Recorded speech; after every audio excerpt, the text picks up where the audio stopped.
Colossenses capítulo 3, a partir do verso 1, diz assim a palavra de Deus. Portanto, se fosseis ressuscitados juntamente com Cristo, buscai as coisas do alto, onde Cristo vive, assentado à direita de Deus. Pensai nas coisas lá do alto, não nas que são aqui da terra. Porque morrestes e a vossa vida está oculta juntamente com Cristo em Deus. Quando Cristo, que é a vossa vida, se manifestar, então vós também sereis manifestados com Ele em glória. Paulo havia feito, no fim do capítulo 2, uma clara distinção entre a verdadeira essência da religião cristã e os falsos pressupostos dos falsos profetas do seu tempo. Então Paulo vai dizer que, olha, não adianta rituais feitos por mãos ou pensamentos ou conhecimento humano, não adianta procedimentos, faça isso, não faça aquilo, não adianta nada que o homem possa fazer pela força do seu braço. Nada disso é capaz de cobrir o pecado do homem e fazê-lo mais aceitável a Deus.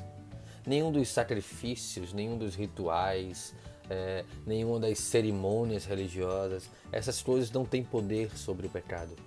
Essas coisas não podem livrá-lo da morte. Então Paulo vai fazer em contraste a todas essas coisas que poderiam ser então construídas pelo intelecto, pela mão humana, ele vai fazer um contraste aqui sobre aquilo que é essencial. Portanto, se fostes ressuscitados com Cristo, se passasses da morte para a vida, se a morte de Cristo foi também a sua morte naquela cruz, e agora a vida de Cristo é a sua vida, então buscai as coisas lá do alto, buscai as coisas de onde Cristo vive, buscai as coisas da eternidade, buscai colocar o seu tesouro no lugar onde você vai morar por toda a eternidade. O que somos estimulados a aprender aqui é que tudo que nós podemos produzir pela força do nosso braço, pelo nosso intelecto, pelo nosso conhecimento, não passa de uma religião superficial e até leviana.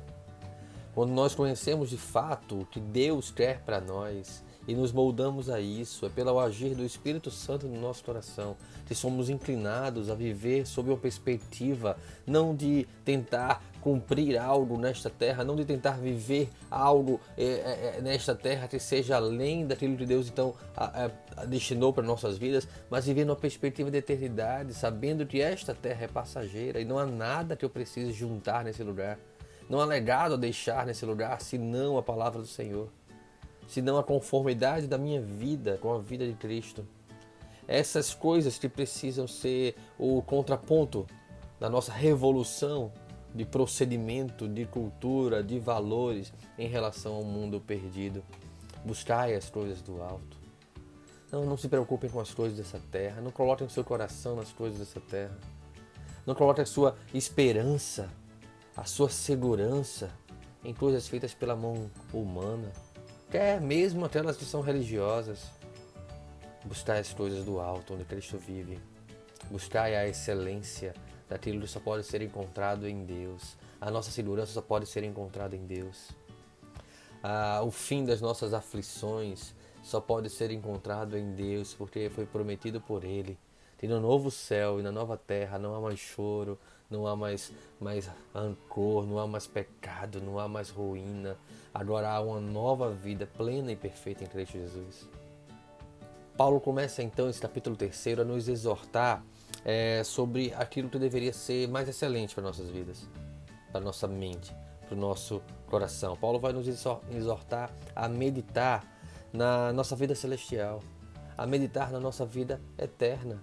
Talvez pararmos para pensar um pouco mais sobre a nossa vida eterna. Talvez percamos menos tempo nos preocupando com os rudimentos desse mundo.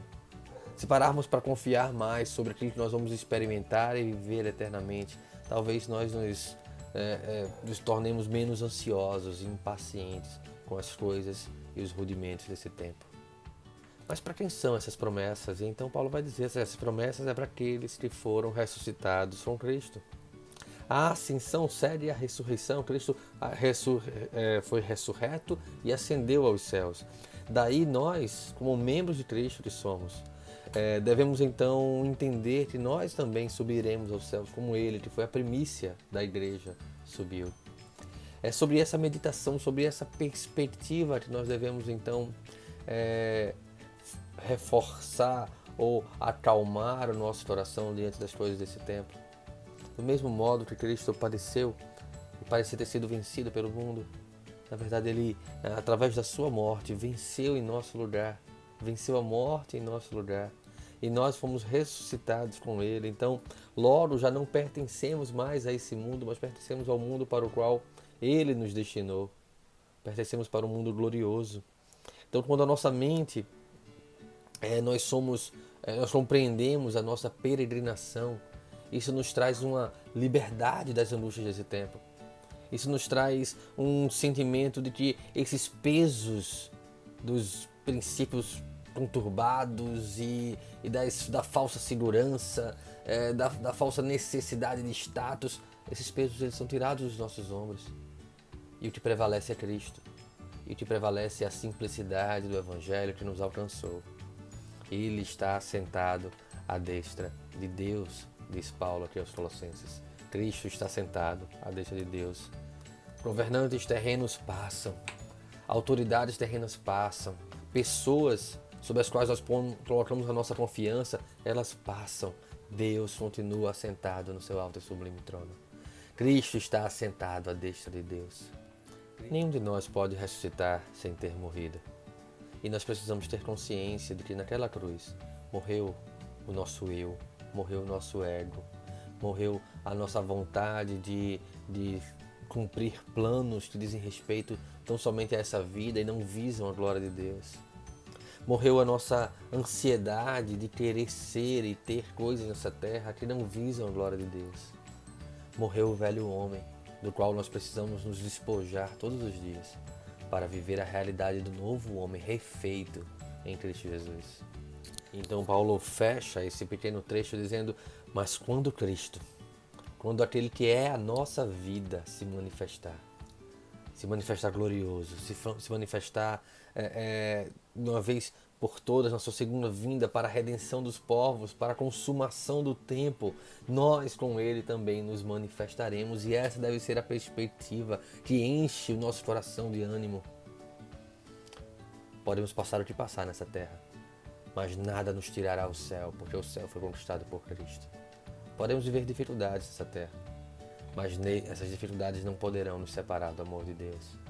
Podemos ser oprimidos, mas ainda assim, o amor de Deus, a misericórdia do Senhor, sobrepõe, cobre toda a multidão dos meus pecados, dos meus desejos carnais, dos meus planos tão centrados em mim mesmo. O perdão de Cristo me purifica de todo pecado. E agora, por meio do seu sacrifício, eu sou reconciliado com o Pai para viver na eterna glória de Deus. Essa é a verdade do meu coração. Eu estou destinado a viver na eterna glória de Deus.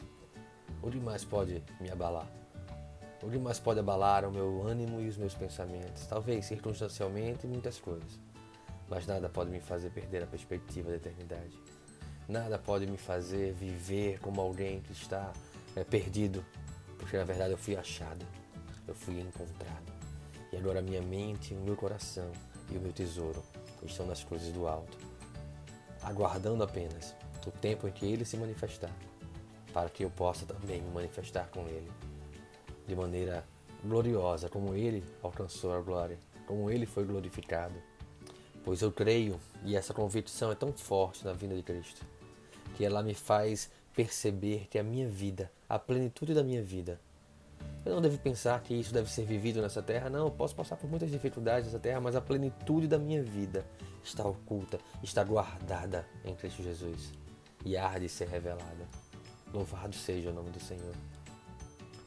Que o Senhor possa aplicar essa palavra nos nossos corações, que nós tenhamos esperança de uma vida nova na plenitude dos tempos, que não importa aquilo que nós tenhamos experimentado nessa vida, se uma vez nós morremos com Cristo, nós com Ele ressuscitaremos. Se somos ressuscitados com Cristo, nós precisamos pensar nas coisas do alto.